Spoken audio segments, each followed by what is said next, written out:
We had an offer from Cisco, and it was to like basically put a hole in the backyard and bury the company. And so like I took the long walk up to Raghu. Do you remember this meeting? Yeah, I remember the meeting. And I'm like, listen, we have this offer from Cisco. We would love to be in the hypervisor. And you know what Raghu said? No.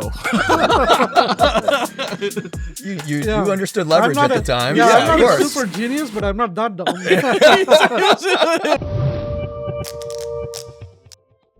Raghu, at Netscape, you met Ben and Marc for the first time.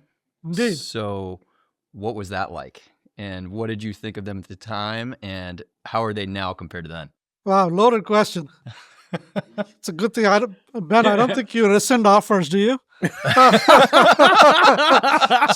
by the way, Marc's not on the pod too. Yeah, so Marc's just not on the keep pod. that in mind. You're a lot more mellow now than before. By the way, There were some circumstances. that is also true of him as a board member. Yes, you told me that. His bedside manner has improved. Yes, has improved. In my defense, I would just say that, we were in this very weird situation where, we came out with the browser, and it was like the biggest kind of software hit ever at the time. Yeah. It put everybody on the internet. And then Microsoft, who had 97% market share on the desktop, so basically in a complete monopoly. There was no, like, Macs weren't a thing or anything else. And they decided to, like, their whole mission was to put us out of business and kill. And when we were selling the browser for money at that time, it's $50 a browser. And they did things that, like, I really haven't seen since. So they would put bugs in Windows to break, our client, our browser, so it wouldn't work. They set their download thing on their downloader that it had a bug in it between like 13 megabytes and like 13.3 megabytes, and our download was like 13.1 megabytes. It did stuff like that. Amazing. Yeah. The craziest was when we cut a deal with Compaq, which was the biggest PC vendor, to kind of bundle Netscape with all the Compaq PCs. And we did a big announcement with them. It was front page of the Wall Street Journal, above the fold, the whole thing, which was a big deal in those days. And the next day, Compaq called us and said, you have to let us out of the deal. And we're like, why do we have to let you out of the deal? Like, it's like a great deal for everybody. And they said, Microsoft is withholding Windows 95 from us unless we break the deal. We'll go out of business. Like that type of tactic. Wow. So we were under a lot of pressure, just long to say. And so then the strategy at Netscape that I hired Raghu into was basically to replace all the browser revenue with server revenue. But the problem is we really didn't have any server products. and the browser was... Congrats on your job. It peaked at like 250 million a year. Yeah. And so it was a lot of revenue to replace in a very, very short order, because it went from 250 to 0 over a 2-year period. And so anyway, so poor Raghu gets hired in by me, who was feeling very urgent at the time, I would just say. And you Yes, got and you came in right out of grad school, right? You were straight out of grad school. Yeah. Okay. Yeah, but I didn't have time for a lot of that, slow training type of stuff. Like it was all like very like military style training. It was wartime all the time. Yeah. Right? What were some of the stories of the war that you were? No, I mean, I think if I think back, Ben was on top of everything like you wouldn't believe. It was like you couldn't miss a comma in your data sheet, and Ben would catch it. Right? It's crazy. People used to dread going into reviews with this guy. But the second thing, though, in his defense, because we had no server products, I think you hired, 6 or 7 product managers at the same time. None of us knew any product management. Some people are like 1 or 2 years in the industry. Some people are like me. So remember there was this paper floating around on the internet for a long time, still is, the good PM, bad PM. Yeah. Didn't yeah. Ben- Of course, Ben, that's yours, right? Ben wrote that, no? Yeah. No, he I wrote it. I but- wrote it for those 6 guys. Yeah. It wasn't He wrote never. it for It us. wasn't. It wasn't meant to be published. That was for you. He wasn't It was meant your for- training document? It was a training document. Congratulations, here's your Right? training. So that is actually the second thing to say about Ben is even, systematizing organizational behavior. I think all of that is, that's true of him then and true of him now. Obviously now he's written books about it. All right, so I want to fast forward a bunch here. So obviously we have Martine, Ben, Raghu. We got to talk about Nicira. Yeah. So Martine, obviously you're the co-founder and the inventor of SDN. Yeah. Ben was the investor and board member. Yes. And obviously Raghu was the champion of the acquisition at VMware. So I'd love to hear the dynamic across the three of you. I mean, listen, the short version is that Ben saved my company from going out of business by investing in it and then helped run it. And then because we love Raghu so much, we gave him a big discount on a great company. Here we go. It was a premium like none I other. love that at the it's I love time. that it's positioned as a big discount because Yeah. it was like the highest priced acquisition of its time. Yeah, I think we had. Exactly. I think Well, we had. it was, but if you look at the revenue numbers that thing did after the fact, Raghu got it very cheap. Yeah, that's Oh. right. In Very cheap. retrospect. In But retrospect. it was weird because we only had. I mean, I don't know. We didn't really have. I don't even want to say what our revenue was because I don't know if it was really even revenue. Like, so- we had some checks. yes, The people wrote us some exactly. checks. Yeah. And by the way, so part of the story is I actually, we had an acquisition offer from Cisco and we didn't want to sell. And so I thought, if we don't get into the hypervisor, what we sold is we sold networking that would go in the hypervisor, Yeah. but like the entire hypervisor market was VMware. Yeah. And so I'm like, well, if we don't get in the hypervisor, we kind of don't have a market. I'm like, there's one person that controls the hypervisor, one person, and that was Raghu. So I took the lonely trip up to see Raghu. Hold on, this was when you had an offer from Cisco, though. We had an offer from Cisco, and it was to basically put a hole in the backyard and bury the company. And so, and we knew that because it was threatening hardware. And so, I took the long walk up to Raghu. Do you remember this meeting? Yeah, I remember the meeting. And I'm like, listen, we have this offer from Cisco. We would love to be in the hypervisor. And you know what Raghu said? No. You Yeah. understood leverage I'm not at the a- time. Yeah, I'm of not a course. super genius, but I'm not that dumb. It wasn't a nuance. It was no. And that's at the time. I thought we were basically done. We'd have to sell to Cisco. But How did it progress from no to ask Raghu. By the So time maybe, by the time yes. I'd gotten home, Shikhar had called me. So there must have been some internal conversation. No, so part of saying no was because we wanted to acquire the company as well. Yeah, it was no to the BD deal. Yeah. Yeah. DG. You have to understand. So it was kind of, hey, we can gang up and compete with Cisco. And Raghu was no, not gang up like that. Gang up like I will swallow you. Yeah. yeah. I'm buying the cow, not the milk. Yeah. Yeah. But I will say, I mean, there was no scenario in the world where it made sense Yeah. for me to make Of a market course. for An Martine. independent. right, number Yeah, one. of course. Yeah. But more positively, we knew we had to get the next product that was going to sort of rule the enterprise like the hypervisor did. Yeah. And this clearly was it. And Pat Gelsinger, to his credit, he was the CEO at the time, my boss. He was as equally convinced about it as I was. And Yeah. so was Joe Tucci, who's the Yep. Of course. CEO of EMC, which was held 80% of VMware. And so there was no hesitation from that point of view. Yeah, no, it was very good. We got it done over a weekend, actually. Yeah. Yeah. It was it was some of the fastest corp dev work. Yeah. Because I think also the VMware team and Raghu realized that if Cisco actually realized what was going on, they would buy it at any price Yeah. because Yeah.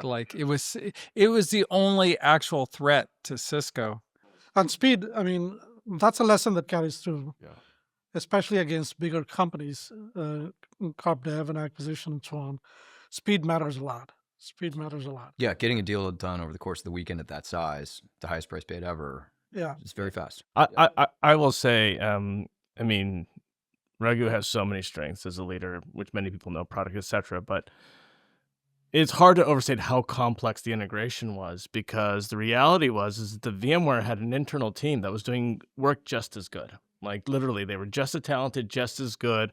Some areas they were stronger, some areas we were stronger. Now, what we had that they didn't have is we had all the Linux stuff, just because we were doing this open source stuff. But we were a smaller team, and we were a team that actually got this big acquisition. And so, Raghu was in charge of like integrating this smaller team with a large payout with a larger team who had like both teams had done this great work and having that work out. And listen, we managed to do it. I mean, Yeah, we managed to do it.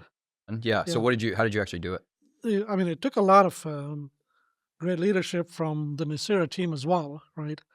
And the VMware team that was in there to get to work together. That's one. Yeah. Right? And then overall, it turned out the value proposition that mattered to the customer had elements of what VMware had built and what Martin had built. So once you realize that, then it became easier. The tricky part was whose base product do you use, right?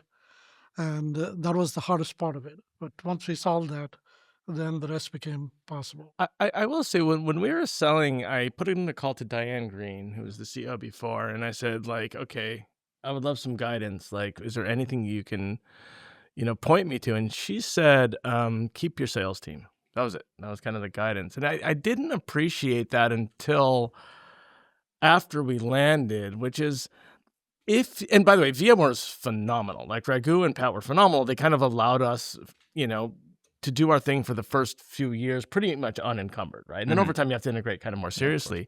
So the thing is, when you have your own sales team, you can actually lead your product team much better, just because they're directly doing the enablement. They directly see the customer pull. They directly have access to customers. So it's much easier to unify a team from the market on in if you actually control that market. So I honestly think one of the keys, in addition to the leadership, in addition to the hands-off approach, was just we were able to keep and grow our independent sales team. And then over time, of course, we rolled that back in. And let's face it, the category was not built out. The product certainly was not built out. Yeah. So without an independent sales team, we would not have been able to build a product. Yeah, would have died on the vine. Right? Yeah. Yeah. Okay, so then brag a little bit, because this is one of the most successful integrations and, financially acquisitions probably in the history of technology. So what happened in the coming years afterwards? Yeah, I mean, I think there were two dimensions of value to VMware. One is the independent revenue from this. I mean, this got to about $2 billion in revenue. And this was, by the way, license. And you sold it for $1.3 billion? $2 billion. This is why it was a discount, right? Yeah, get your mind around a less than 1 times revenue multiple. Yeah, so I was just going to say, the second is the multiplier effect on the VMware core franchise, right? Yeah, sure. Because it made, Microsoft's product was slowly getting better, open source was getting better. Yeah. And now we were able to redefine the core virtualization stack in the enterprise to say you got to have this and you got to have networking, right? And so just purely on a multiple of revenue point of view, it paid for itself 10 times. Massively. I will also say there was a portion of time where we were like, just the BU that was part of the Nicira acquisition was a significant portion of VMware growth. Yeah. Right. So not only was it just like the revenue alone, it was actually, if you looked at the overall company Aggregate growth, revenue added, basically the growth was coming from the. It I think was it was something a meaningful contributor to the growth rate. I forgot the numbers, it was but 46%. There you go. I'm sure you don't forget. I remember. Perfectly. Just something around there. But here's one. To defend the sales price, though, I remember when we had the meeting with the bankers, the dot for our multiple was like literally off the chart. Like of all the deals that had been sold, nobody had that. Like it just didn't even fit on the chart. How much revenue was it? There was one other dot that we beat, which was Yammer. Oh yeah, Yammer with Microsoft. Okay, yeah, it was Yammer, but they had like 20 million. Slightly less successful integration. Performance. Everything. Yeah. God bless David Sachs for getting that deal done. Yeah. Okay, huge success story. Okay, so that's Nicira into VMware. Obviously, you were at VMware and then became the CEO ultimately. So talk about your experience building the company. At the time when we bought Nicira, we were on a product expansion path. Mm-hmm. So obviously, I mean, Sarah wrote a great piece on the Platform. platform. Yeah, what it takes to be a platform. Yeah. It was as though she was at VMware, right? Because it literally follows the playbook. And so once you get to a certain level of saturation in your core market, you got to build out the adjacent markets, right? And that's what we were up to. We built management, then we got Nicira for networking. We did our own thing on storage, and then security. So we were progressively building that out. So that was our task for the following 7-8 years. What that did is it vastly expanded the on-prem franchise, Mm-hmm. right? Because even though cloud was coming, we were continuing to dominate Yeah, of course. on-prem.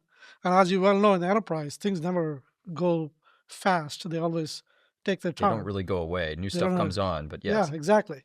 So I think so that was one big part of the mission. The second is we initially tried a variant of the cloud called we had our own cloud thing, which did not work. And then we recoined the industry around what we call the hybrid cloud, because most of these enterprises, they had some stuff on AWS and stuff on us. So we said, let's go partner. And that was another radical move, Yeah. because people thought this was going to be a blood path between the two. Yeah, of course. So I was doing that, Mm-hmm. right? And then we had to get the developer franchise, so we went and acquired Pivotal. Yes. So it was basically building out the product portfolio,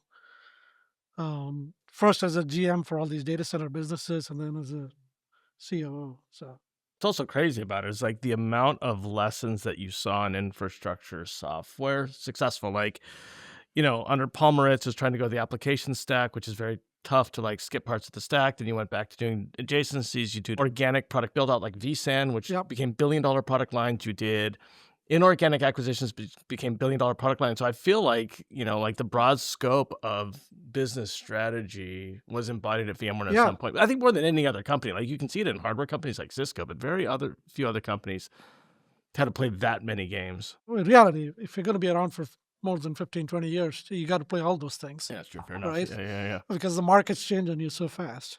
Yeah. So, but yeah, I think if you have a consistent theme around how to do it, then it's quite possible. Yeah, and actually VMware, interestingly, was born before the cloud. Yeah. So although it was kind of a cloud technology, it was like it was almost like not even first generation. It was like pre-first generation cloud technology. So the cloud immediately put pressure on the business. It's this very difficult product cycle circumstance. Oh, yeah, plus the business model too. Sorry. Yeah, even like most people's first experience with VMware that were around at the time was actually as a consumer product. Yes. Like it was literally like it was like it was really like the first time I used was like the late 90s, and I was like, I'm running Red Hat on my Windows machine. That was it. Exactly. And so like you go from like a consumer product to like this certain, and then of course, you did server consolidation, then it became like, deep enterprise product. And then of course there's all the OEM stuff that happened early on. It was a very, very complex business. Yeah, it was a complex business. And by the way, that's where the founder vision comes into play. Diane and Mendel, right from day one, knew that they had to get to the server. Yeah. And they actually charted their path. They said, hey, we're going to get known with a desktop product, which by the way is going to work out all the bugs in the system. And then we're going to go into the server and then into the data center. Amazing. So you got to give them a lot of credit for that. Yeah, for sure. Yeah. So at exit, how large was the company? How much revenue? How many people? So we were $13.5 billion in revenue. And how big was it when you joined, roughly? I think it was 10 to 15, about 40 a quarter, something like that. I mean, 40 a year, something like that. 40 million? 40 million a year. Or something like that. To 13 billion? Yeah. What a ride. That's incredible. Yeah, again, with the cloud in your face, like that's the most incredible part of it. No, it was. And Microsoft. Well, Microsoft. And too, Microsoft, of course. Like VMware was sitting on top of Windows, right? Yeah. I mean, like, Netscape. Yeah, what was the name of Microsoft's crap? Hyper-V. Hyper-V. Yeah. No, I mean, I think after the Netscape stint, the thing that gave me most satisfaction was beating back Hyper-V. Yeah, of course. I was going to say that's right. Yeah. Face the same. I'm like, you're not going to get me a second time. Yeah. You're not going to give me a second time. I love that. Yeah. So, Yeah, so the $13.5 billion, about 37,000 people, Incredible. and $69 billion in enterprise value. Unbelievable. Wow. Yeah. What a run. Okay, so I now want to shift topics. You have this incredible set of experiences. You know, compute, network storage, maybe better than anyone, experience-wise. What are you going to do with Nicira? Yeah, I mean, I think I would say fundamentally 2 or 3 areas where I'm super excited by. One is like we were talking about the other week, everything from the foundation model down all the way to the power station is going to get reinvented. Yeah, of course. Yeah. Right? There is just no other way you can supply all the compute that AI is going to need, right? And that opens up all the opportunity in the world. Mm-hmm. For the last 15 years, you really did not have opportunity as a hardware vendor because everything was being done in-house by the hyperscalers. Right. Now there is neoclouds, and the world is moving so fast, even too fast for the hyperscalers. OpenAI is going to build a lot of things on their own, Oracle, et cetera, et cetera. So now there's a legitimate infrastructure market that's opened up for innovators, right? So I think I'm super excited by that. I think that's going to be a significant area for both early stage companies as well as late stage companies. Yeah, and helping late stage companies navigate that market as well. Yeah, and there's going to be new types of service providers, et cetera. Yeah. I think that's one. The second one, and this is more in partnership with you on the growth side, the enterprise transformation will happen, right, through AI. I think that's going to open up a lot of opportunities. And then the third is adjacent areas to the data center, like robotics applied to the data center, generally robotics as a whole. Those are all areas that are going to be physical AI, in other words, significant areas that I think are going to be a lot of exciting things, a lot of fun to go study and work on. So, one thing that really occurred to me, as Raghu was, talking to us about joining is we're this very unique point in history where even very small companies have the problems that would draw on the breath of someone like Raghu. Like, think about someone like Cursor, right? The ecosystem includes like kind of incumbents at scale. The company is at scale. How do you manage platforms? How do you manage the clouds? All of these things are at the sophistication that you would actually see a VMware, right? And it's just because AI is growing so fast. And so one thing that I've said this, many times, is Raghu's the best techno strategist in the industry. And I strongly believe that, but also he has this wealth of experience when it comes to partnerships, OEM deals, dealing with incumbents, dealing with competitors, dealing with challengers, dealing with startups, like the whole thing. So it's like if you could distill all that down, it's international expansion. International expansion. Yeah, exactly. But like literally it applies to the companies in the portfolio that aren't that. Yeah. So like you would think like, oh, this is this is only going to be growth stage stuff. And it's absolutely not the well, case. it's this not. Is so relevant. That's the dynamic. They are early stage companies that reach the problems of big companies so fast because they grow so fast. Totally. And so this is the magic of organic demand and like the market pull that they're all seeing. In fact, as Raghu was coming on board, I mean, probably every night I would call him asking for some help with like, a 10-person company. I'm like, Raghu, can you help with this intro? Can you talk to us, about whatever? And so, this is the reality of what we're living in. Everything's being changed all at once.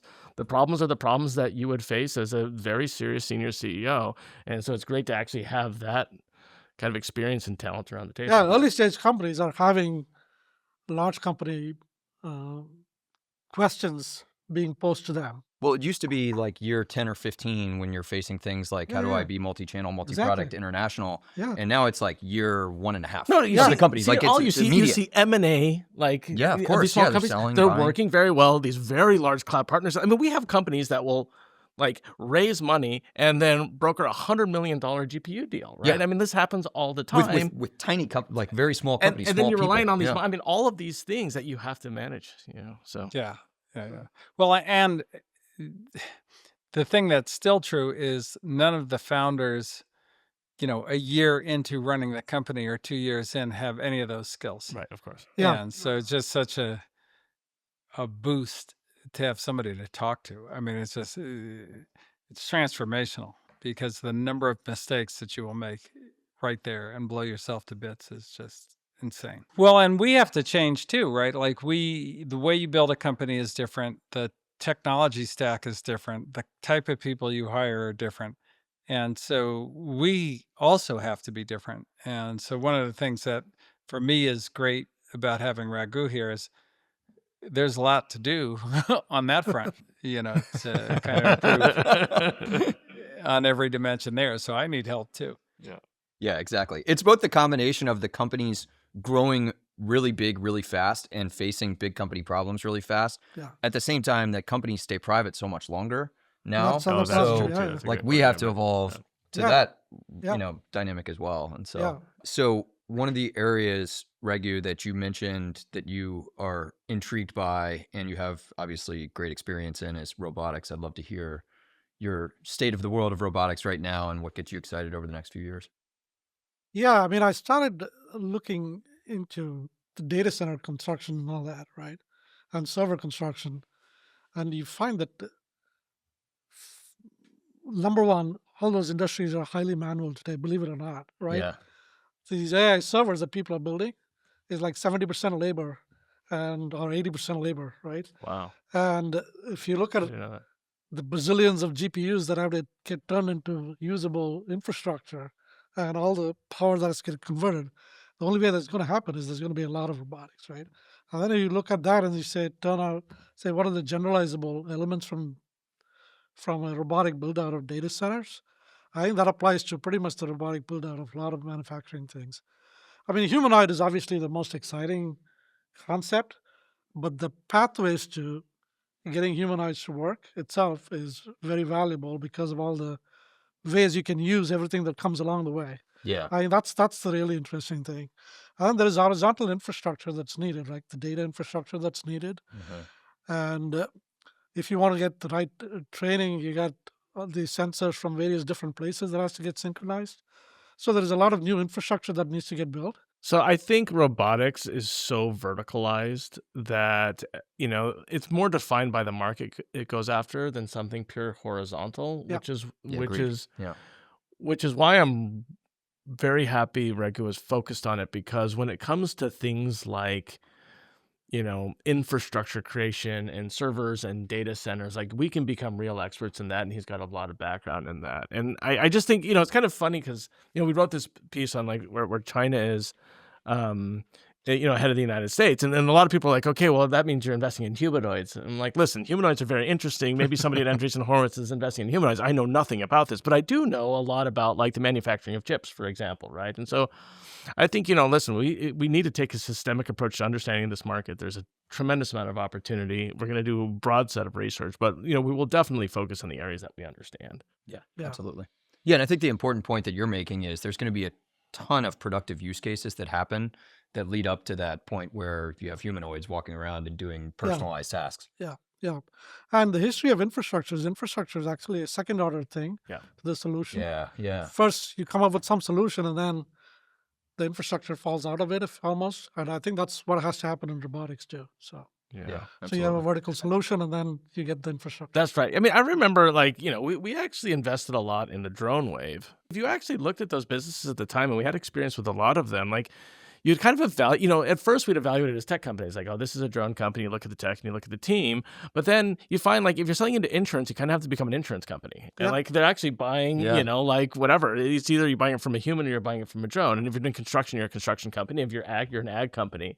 And so I think from that, we've learned that you have to really be a specialist in this space if you're going to do it. It's like you can't just be kind of a garden variety infrastructure investor. That said, sometimes you get these aggregation points where to build the robotics, you need, there are horizontal tools you can use. So for example, in the AV industry, it turns out you needed high definition mappings and you need a simulation, right? And so like you could create a company like Applied Intuition, which allows you to kind of do software. So there are opportunities to do these kind of horizontal investments. Sometimes they're software, sometimes they're hardware. But I think the closer you get to the actual robot, the more you have to verticalize into the industry you're focused on. Yeah. Once you solve the vertical problem, the horizontal pieces come out naturally. Yeah, absolutely. And there's commonalities that you identify. Absolutely. That's exactly right. That's right. Cool. We're so lucky to have Raghu with No, us. no, so- I'm so lucky to be here. Come on, you guys. Yeah, we're very this is awesome. And the other great thing about him is he fits right in. Yeah, of course. Which I can't say how valuable that is. Oh yeah, Perfect culture fit. Friday night slacking at 9 o'clock with thoughts on markets and It stuff. helps so if you're it's an empty good. nester. Yeah, exactly. Yeah. Well, we love it. Yeah. Awesome. No, Thanks. it's great, man. Welcome. Yeah, Okay. Thanks. All right, guys. Cheers. Thanks for doing Okay, this. thanks. Yeah. Yeah.